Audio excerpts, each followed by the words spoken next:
అందరికీ నమస్కారం. మన రాజ్యాంగంలో కొన్ని ఆర్టికల్స్ దేశానికి పునాదిలాంటివి.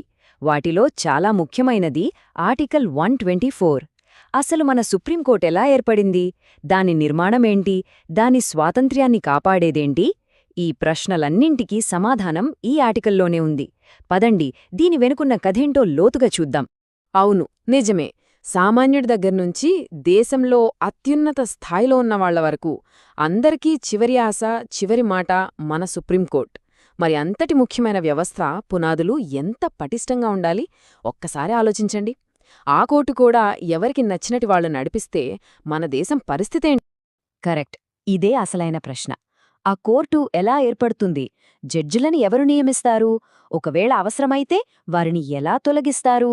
ఈ ప్రశ్నలన్నింటికీ ఒకే ఒక్కచోట సమాధానం దొరుకుతుంది. అదే ఆర్టికల్ 124. దాని వివరాలేంటో ఇప్పుడు చూసేద్దాం.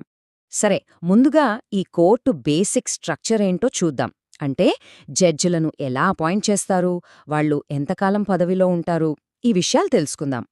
ఆర్టికల్ 124లోని మొదటి క్లాజ్ చాలా క్లియర్గా చెప్తుంది, భారతదేశానికి ఖచ్చితంగా ఒక సుప్రీంకోర్టు ఉండాలి అని.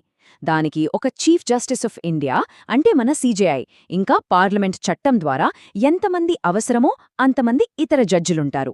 ఇక్కడో ఇంట్రెస్టింగ్ పాయింట్ ఏంటంటే, జడ్జిల సంఖ్య రాజ్యాంగంలో ఫిక్స్డ్ కాదు. అవసరాన్ని బట్టి పార్లమెంట్ చట్టం చేసి ఆ నంబర్ని పెంచొచ్చనమాట.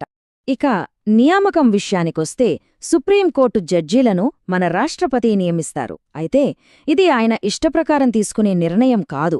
చీఫ్ జస్టిస్ను నియమించేటప్పుడు అవసరమనుకుంటే ఇతర జడ్జీలతో సంప్రదిస్తారు. కానీ ఇతర జడ్జీలను నియమించేటప్పుడు మాత్రం చీఫ్ జస్టిస్ను తప్పనిసరిగా సంప్రదించి తీరాలి. కానీ ఇక్కడే అసలు ట్విస్టుంది. రాజ్యాంగంలో వాడిన పదమేంటి?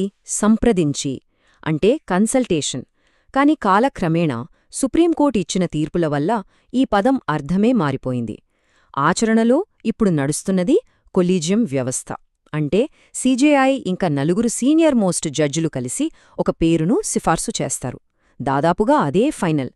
కొలీజియం అనే పదం రాజ్యాంగంలో ఎక్కడా లేకపోయినా ఇదే ఇప్పుడు వాస్తవం. సుప్రీంకోర్టు జడ్జి పదవీ విరమణకు సంబంధించి ఒకే ఒక్క నంబర్ గుర్తుపెట్టుకోవాలి: 65. ఒక సుప్రీంకోర్టు న్యాయమూర్తికి 65 ఏళ్లు నిండే వరకు పదవిలో ఉంటారు. ఇది రాజ్యాంగం ఫిక్స్ చేసిన వయస్సు. దీన్ని పార్లమెంటు కూడా మార్చలేదు. ఒక జడ్జిని నియమించడం ఒక ఎత్తైతే వాళ్ళని తొలగించడం అనేది ఇంకో పెద్ద కథ. ఇది కావాలనే చాలా కఠినంగా పెట్టారు. ఎందుకంటే న్యాయ వ్యవస్థ స్వాతంత్రం మొత్తం దీనిమీదే ఆధారపడి ఉంటుంది. మరి ఆ కఠినమైన ప్రాసెస్ ఏంతో చూద్దాం.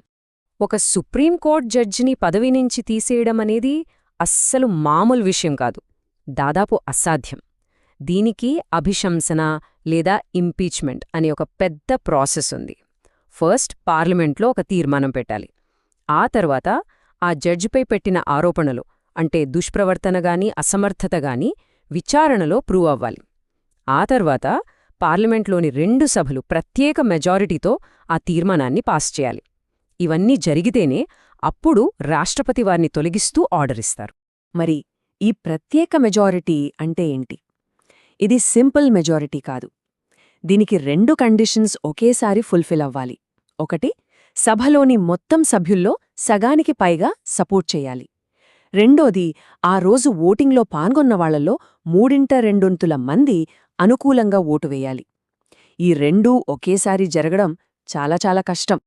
సరే, రాజ్యాంగమేమో బ్రాడ్గా రూల్స్ చెప్పింది. కానీ ఆ ప్రాసెస్ని డీటెయిల్డ్గా అమలు చేయడానికి ఒక చట్టం కావాలి కదా. దానికోసమే పార్లమెంటు జడ్జెస్ ఎంక్వైరీ యాక్ట్ 1968ను తీసుకొచ్చింది. జడ్జ్పై ఆరోపణలొస్తే ఎలా విచారించాలి అనే నియమాలన్నీ ఈ చట్టంలో ఉంటాయి. ఇంతకీ ఈ నియామకం, తొలగింపు ప్రక్రియలు ఇంత కఠినంగా ఎందుకున్నాయి?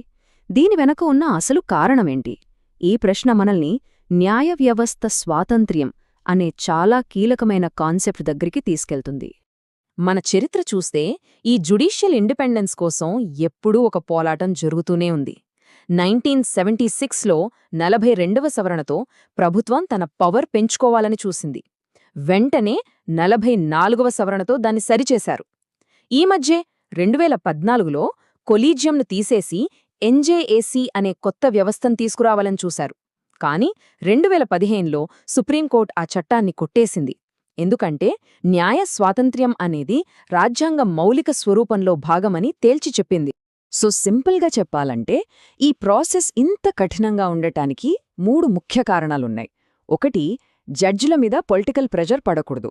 2, జడ్జిలు ప్రభుత్వానికి గానీ ఇంకెవరికి గానీ భయపడకుండా ధైర్యంగా తీర్పులివ్వాలి. 3, దేశంలో న్యాయమే ఫైనల్ వర్డ్గా నిలబడాలి.